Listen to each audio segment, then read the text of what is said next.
Well, the Kyle Rittenhouse case is over.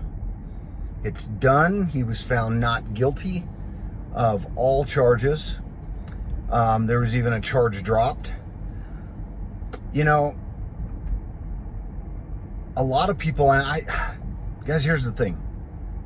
People jumped to conclusions, and it's funny because I had this conversation with a coworker who is still convinced that the man is, number one, a racist, a white supremacist, just went to Kenosha and shot up a bunch of black people. False information. Young man crossed state lines with a gun. False. The gun was already in Wisconsin. He did not cross state lines. Then the argument of, well, he shouldn't have been there because he didn't even live there. His parents were divorced. His father lived in Kenosha. His mother lived in Illinois. So his father lived in Wisconsin. Mother lived in Illinois. You cannot have dual residency. Cannot have dual residency. But he lived on and off with his father. He worked in Kenosha. He was asked to go down there and help to protect a car lot. Now, Kyle, I'm sure, would admit, and I think he's even said this, that, you know, hindsight's always 20/20. Would he have been there had he known the outcome? Absolutely not. He would not have been there. But, you know, the same thing goes to, you know, and people have said this, well, he shouldn't have been there. Well, yeah, no shit. But none of those BLM protesters should have been there. Nobody should have been there. Out destroying a small community. But why do they do that? Why does BLM, Antifa, go to these small communities and destroy these small communities? Because they know there's not going to be any consequences for their actions. They're not going to be held responsible for their actions. You don't see them protest in inner city, right? This whole notion that Kyle brought a gun across state lines and illegally possessed an AR-15. He didn't illegally possess an AR-15. Right? Young kid can own a rifle, can have a rifle in their possession. Then you got the prosecutor asking him, well, why didn't you buy a pistol? In Kyle's own testimony, he said that he went to the gun store to buy a shotgun. And again, the prosecutor asked, why didn't you buy a pistol? Huh? Why didn't you buy a pistol? Because he can't legally own a pistol under the age of 21 and carry it around. But he could legally own and possess a rifle. Got my first rifle when I was 12 years old. My dad gave me a pistol when I was a kid. And we only got to use it when we went hunting or when we went to the range and stuff like that. But back then, things were different, right? So he didn't transport a weapon across state lines. He wasn't in illegal possession of a weapon. That's why that charge was dropped. He's not a racist. Number one, everybody he shot was white. He didn't just indiscriminately shoot a bunch of black people at a protest. But to this day, people still think that he shot a bunch of black people. He didn't shoot any black people. So he's not a racist, not a white supremacist. He was down there because he was asked to do it. And sure, hindsight always 20/20, right? Everybody does shit that they, you know, probably looking back go, oh, probably shouldn't have been there.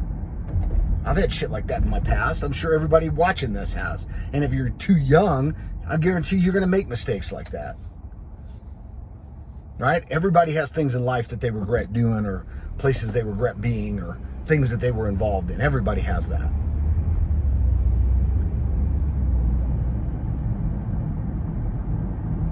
You know, it is amazing to me, though, how the media, back when he was a candidate for president, Biden, framed this young man as a white supremacist and a racist. And the media continues to do it. They're still doubling down on this whole idea that, well, he was just out there shooting up a bunch of black people. He's a white supremacist. He was just out there waving a gun around and going crazy. Listen, if that was the case, Kyle would have had plenty of opportunity to take his AR-15 and just offload on a ton of different people, become a mass shooter, but he didn't. So why did these guys attack him? Why did these people go after him? Because they weren't a big group of people and they felt safety in groups and they thought there wasn't going to be any consequences for their actions, right? They felt like they were untouchable.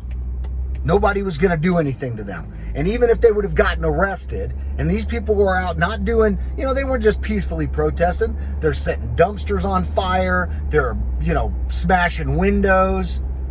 They're out hurting people. Even if they would have been arrested, they'd have been back on the streets within a few hours of being arrested. So no consequences for their actions. Why was Rosenbaum there? Why were any of these Antifa people or BLM people or protesters, why were they there? They weren't from the community. But they feel safe there because they know there's not going to be any consequences for their actions. I don't see them protesting black on black crime in the inner cities of Chicago or the inner cities of St. Louis. They're not there. Why? Because they know that they're going to come up against some people that are going to tear their ass up.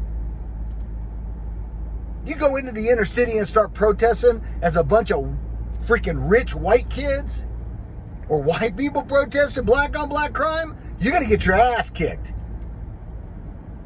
You'd be lucky not to be shot. Not to be a statistics. Not to be a statistic. Because they're out there killing their own. You think they give a shit about a bunch of young fucking white punks that want to walk in there and start, telling them what they think? They don't give a shit what you think. So what happens now? What happens now? Well, here's the beauty. Kyle Rittenhouse has the case for defamation. They ruined this kid's reputation, ruined his life. What does that mean? Well, he's not going to be able to exist among the general population. He's always going to be in fear that somebody's going to retaliate because they've been brainwashed by the media and they believe that he's guilty as all hell, guilty. And they're going to put out their own justice, right? So they can become a hero and a martyr. That's what the left does. They take criminal elements and they make them into heroes. They turn them into martyrs. They turn them into heroes. Criminals. Rosenbaum was a pedophile, molesting little children. Now, Kyle didn't know that. He was defending himself. He was alone.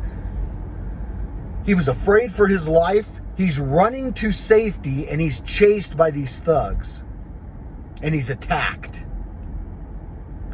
Guys, that is the definition of self-defense. That is the definition of being able to use deadly force to defend your life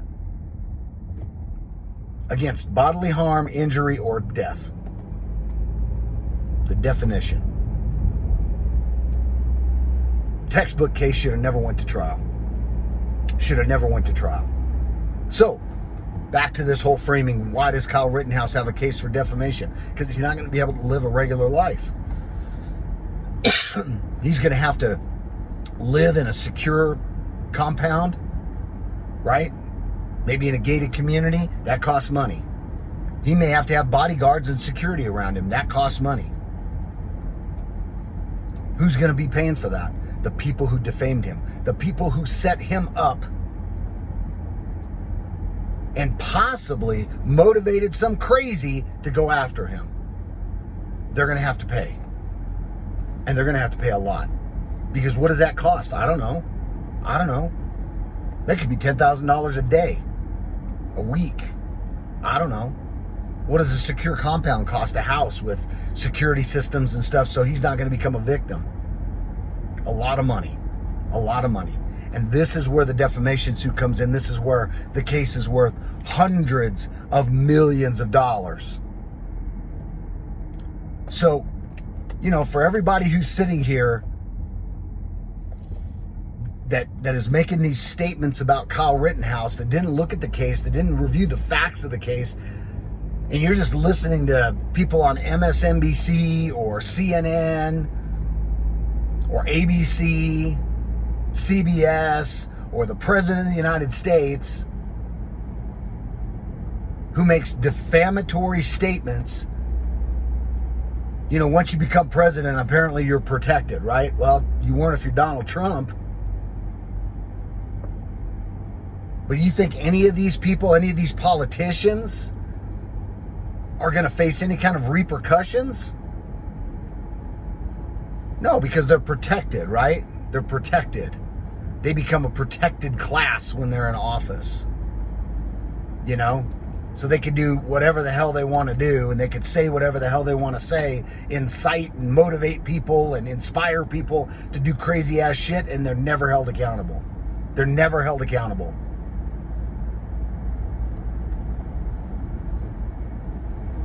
So,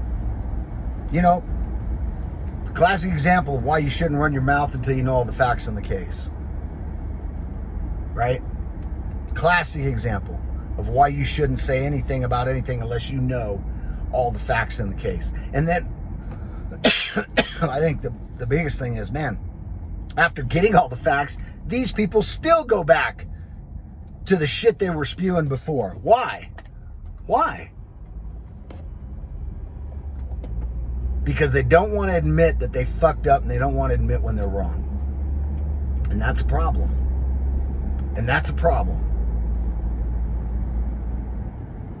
The greatest threat to society, folks, is ignorant people who believe that they're right. And they defend their actions and their statements to the end because they're too stupid to admit when they're wrong. That's the problem. And you got the crazies and the loons inspiring the crazies and the loons. And you wonder why shit's all crazy and screwed up. Like I say, I would challenge BLM, Antifa, go to the inner city and protest black on black crime. The death rate among blacks against blacks is outrageously high right now. It's the most that it's ever been. So go there and protest. If black lives truly matter, that's where most of your black lives are being taken, not these one-offs.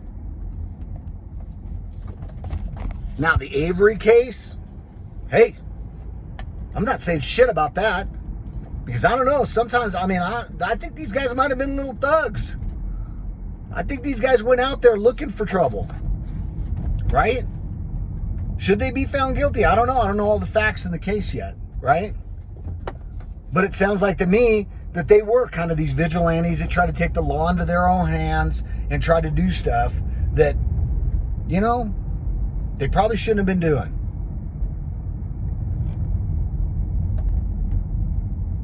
But in the same breath, when you don't think the police are going to protect you or in your property and stuff, sometimes people feel like they're forced to do things that they really shouldn't be doing. But I don't know much about that case. I'm not going to comment on that case. I have my doubts on that. But I'm not going to sit here and make false statements about these people because I don't know. Well, when the media turns and they push their narrative and all they want to do is get out what they want to get out to influence people. And that's the whole problem with this whole influencer shit, right? People want to be influencers. They want to influence people into action. Sometimes you influence the wrong people to take the wrong action, to make very bad decisions. And you inspire these people to do things that they shouldn't be doing. That's my take on it. We'll see what happens from here. I'm sure Kyle has some attorneys that are working on this case. But this has just really, really been poor mismanagement. They didn't handle it very well. And justice was done in the end. And that's all we can pray for in this day and age when, man, what's right is wrong and what's wrong is right, and what's up is down and down is up, and this crazy world that we live in, topsy-turvy land or Alice in Wonderland or whatever you want to call it. There's a lot of crazy shit going on. And I just hope that common sense comes back to the people of this country and we stop letting crazy people make decisions and become influencers of other crazy people. Let me know what you think in the comments below. I look forward to reading them. Thanks, guys. Have a great day. Bye-bye.